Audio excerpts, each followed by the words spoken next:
Welcome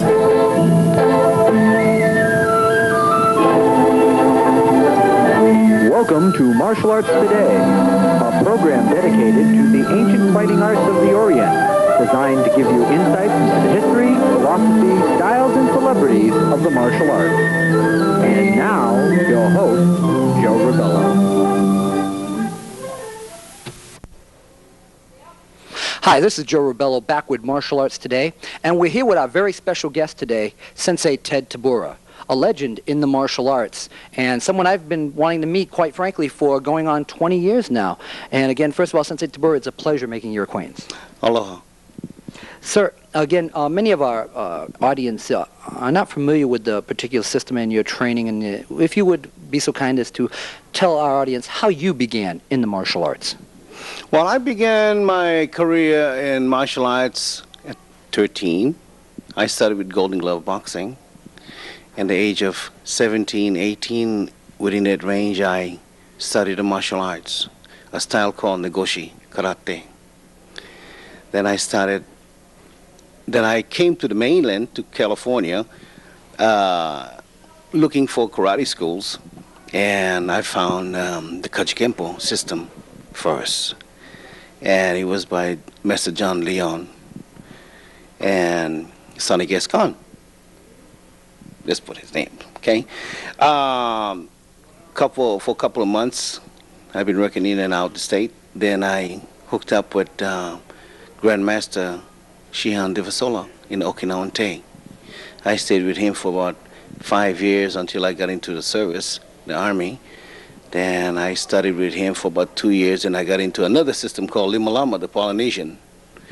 Then I became very comfortable. And this is my start of my career, called LimaLama. But I have a combination of styles, which is called LimaLama and Okinawan Te. So I'm under two grandmasters. Now, again, for our audience, if you'd be so kind as to explain a little bit about the LimaLama system, or as it's called, the Hand of Wisdom. The Hand of Wisdom was founded by Grandmaster Tino Tuolasenga.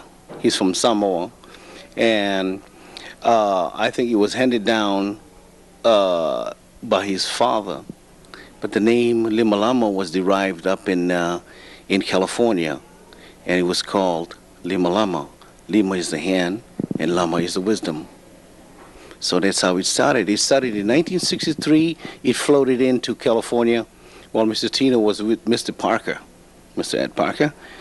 Then I think they broke away and went their own separate way, and Mr. Tino formed his own organization called LimaLama.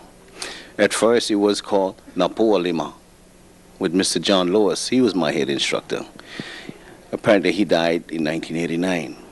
But he went back to Hawaii to carry on the work of Mr. Tino Tuolasenga. So the art of LimaLama is called the self-defense. So it comes part of the Lua system from the Hawaiian system, and part of the, I don't know the name of the Samoan system, but it's a soft hand technique. It's very effective, and we do have kata and kumite as well. In the Hawaiian, they call it the makahiki. It's a game, and they usually have it on Molokai once a year. All the Hawaiians get together. In Samoa, they have another festivals, but they do have the soft system. But after all the years from '67, he went back to Samoa in the late '70s by a couple of the instructors from Mr. Tino.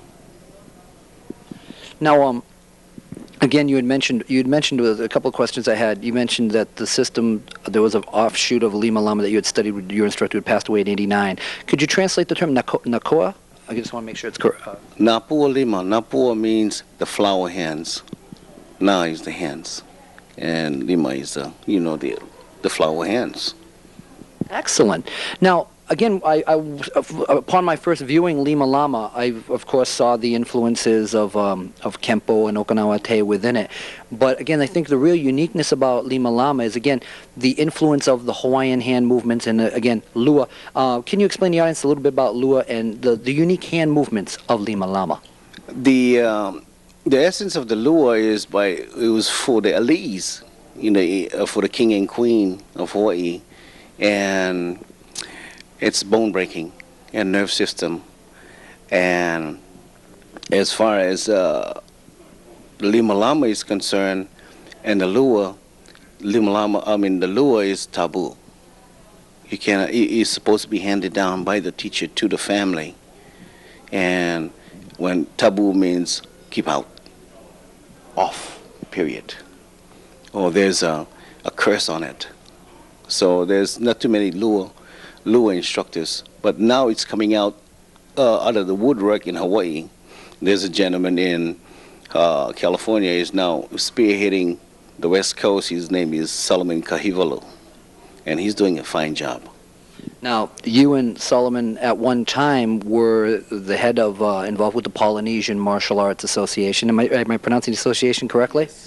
At one time, he and I was so to say sparring partners for LimaLama, for Mr. John Lewis, and we broke away from LimaLama. Then we formed our own organization with Mr. Kahivalu, and he was the president, I was the vice president. So of course, then we have our own, how to say, ideas. So we broke away, and I just went on my own. So they call me the Renegade.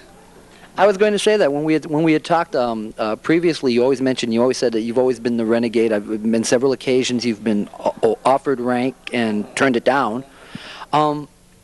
Again, why do you feel so adamant about your opinions on rank and what have you? Well, I was ranked by one man. I was like a little boy who ran away from him because I got spanked. So I ran away from him. Okay, taken literally. I ran away from him. I said, I'm going to show this man what I can do. And all the years ever since I ran away, I was doing my own thing, and I was like a sponge. I've got different styles and different instructors that we worked together with, so we had a contemporary style. So getting into the magazines and becoming a champion and this and that, and my first thought was, I want to be somebody. When I became somebody, I didn't know I was somebody. And everybody would say, oh, that's Mr. Tabura. And I said, wow, I like that. Now I get respect. But it wasn't the whole thing. It was only for the martial arts. Now we sort of say that we're sitting on a high pedestal. Where do we go from here? But now we share. Whatever I can share, I can travel. I travel and share. And seeing our new generation coming up with the new styles, they became innovators as well, because we was the pioneers. At one time they said you cannot mix style, you only do certain style and that's it. And this is why they call us the Renegade, because we want to mix our style. Now I call it the buffet of the martial arts. I don't have to eat just potato and rice and meat and rice. Now I have a choice. But then again, I have only one man. He's like a father. And he the one that ranked me the black belt. He gave me the black belt. Okay, sometime you have a bad seed, but you wasn't bad. You grew up, not knowing that you're going to you'll flourish. So today I'm proud of him for what he made me, you see. So what is me? I'm just Ted Tabura. That's how I feel. I'm just another practitioner. And I feel great because I get to meet the greatest among all martial artists, and we become, not knowing that now they call us the pioneers. Well, we wasn't pioneers. We was just breaking trails for the new generation that is coming up. Well, I not only are you a pioneer, you are an innovator, and you have, and it's really, and it warms my heart to speak with you on this, because, again, where I feel so many times being in the martial arts as I have is that the diversity, that the understanding. As I was talking earlier with your son Casey, who we'll see, we said that irregardless of ethnic origin, motion is still motion. Mm-hmm. And if we understand the keys of motion, then we truly can grow. And one thing I loved about you mentioning about the high pedestal, I had a great motivating instructor who once said, once they put me on a high pedestal, I found out it was a very long way to fall, so I built a bridge. True. And I see that within you, and I see that within your instruction of your students and your innovative qualities concerning your art. Now, going back a little bit to LimaLama, we'll show you some photographs from articles over the years that Mr. Tabura and his two sons, Baron and Casey, have been involved in concerning your training and creativity and within LimaLama and your own flourishes and your own unique innovations. Again, I want to talk a little bit about we were talking about the LimaLama crest earlier, and that you don't wear it, but you were able to explain, and what I'd like to do is show the general audience the crest itself, and have you explain a little bit about the different aspects of that. I love that. All right. Now, about the crest itself, can you explain the different portions of it? Yes. Well, the part, we don't have a drawing of it. I don't have a patch. Well, it's supposed to be a man in the world. Okay, there's a naked man carrying the eternal torch, going around barefooted. So he's clean. He has nothing to hide. They had the original patch had two hands like this, holding up the world, and they had the leopard and the tiger for speed and strength. And then underneath you'll see the black belts, the color belts, signifying the ranks. Mr. Tino didn't make the patch round, and I'm sorry to say I can't even elaborate on that oval, the way the shape, but he didn't want to make it round. It was round at first. Oh, really? Yeah, but then again, there's only seven of us in the old LimaLama system. There's about 200,000 membership in South America and Mexico and part of Europe and Hawaii. I told Mr. Tino, I said one day you got on the highest mountain in Mexico and you threw the seeds. And the seed just flourished without you knowing it. It became a jungle. So now, the LimaLama system, because he been absent for so many years, now he's coming back trying to regroup the LimaLama system. Now, again, I was very very saddened to hear that he had recently had a stroke.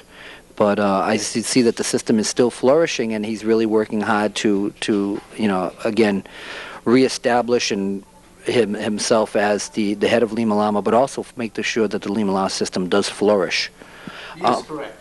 Mm-hmm. Now, again, a very important aspect, the second thing that really impressed me the first time I ever saw you, was your proficiency in weapons, notably the sickle and now later on the katana.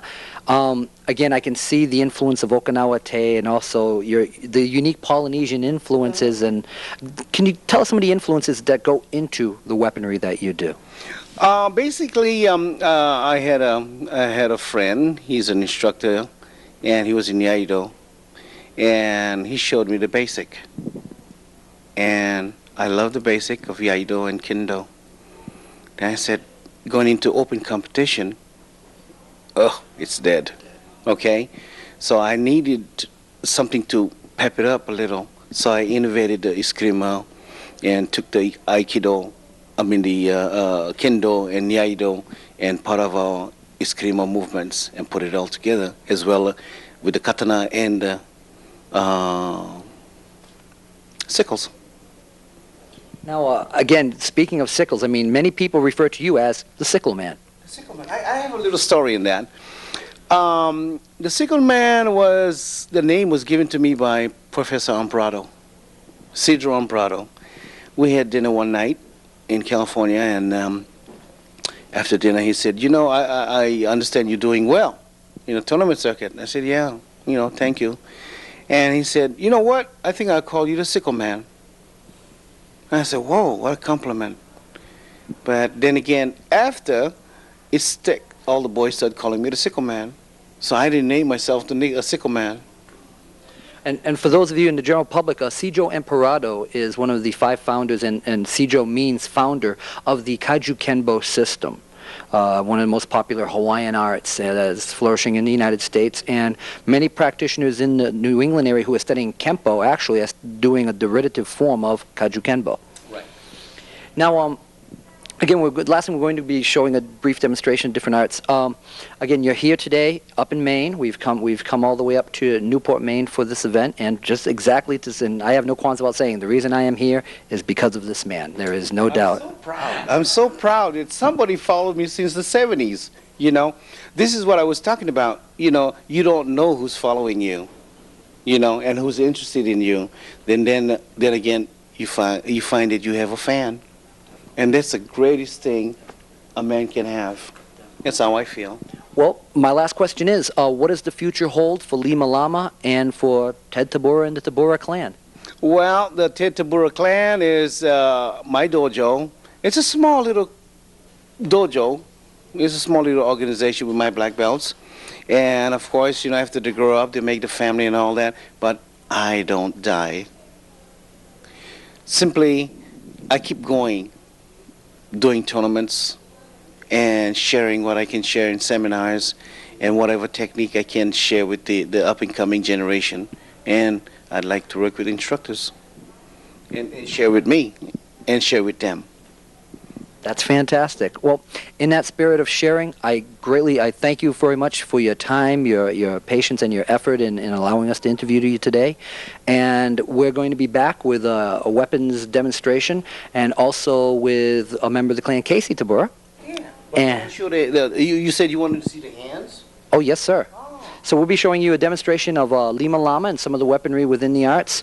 And we'll be right back with more martial arts today. It's here, bang, this, bang, this, this is bang, up, down, this,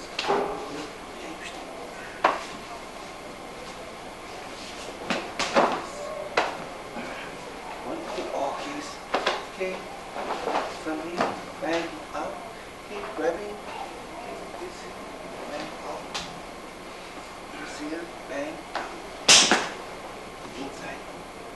Okay. Doing that. This. Okay. Out. Now, Sensei Tabura, would you explain to the audience just a demonstration of one technique and explain some of the different hula influence and lua influence movements and what the LimaLama system applies within the structure of a technique? Okay. The first punch is moving. It's the hula here. So you're hitting here. No, you're coming out. And this. Yeah. See it? Then it's here. Another punch. Fingers. Hands. Yeah. As you move. Here. Sorry, please. Right. I get those now. Okay. Do hand grab. Locking in. Down. Out. Lower hands. So. It's very nonchalant. It's soft, but it's almost towards the Chinese Qigong. As you coming in, it's walking, it's the hip to the nerve, breaking to the elbow, kick to the throat. Elbow, kick, one for the neck, and leg drop, coming for the face, and a drop. The one hand grab, to the solar plex, up, and bang, double hip, throat, locking, breaking elbows. Like in a twist, breaking elbow, now coming out from here. So.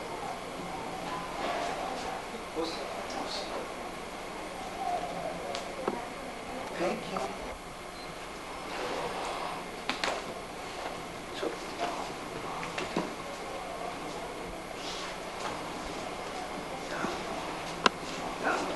and he throw a punch, so you hear it's all move, bang, okay, and it's all shoulder dislocate, okay, but you don't let nothing move because you hear you punching here, you're down here, so you use Aikido from here, dropping here, then here goes the bang, it's all bang. That's what it is, but it's more to that within. See, there's another one, he's reaching for you, and he just to the groin. It's, you know, because you know he will go down. Now here's the elbow, because there's no force. Okay, it's up. Okay, oh, sorry. Bang, he goes for the throat. This thing for the disc. Then he come back, then he's straight on. Okay? Then when you come back, you're going for this one here. Okay, it's a bone breaking. Here. Now you take them there, you throw it. Then you go the other way.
Now, over. Okay, awesome. It's a one-hand punch coming in. I'll take it slow. As he coming, it's a block, hit, elbow, space, drop.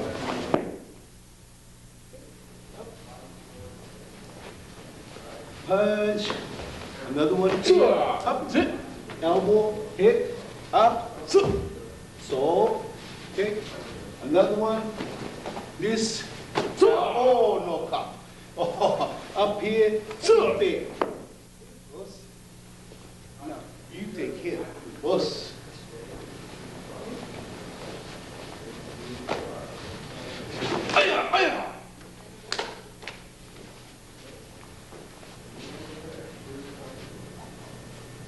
Punch.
Casey, shake Louise, please. Yeah. Back. Push. Back.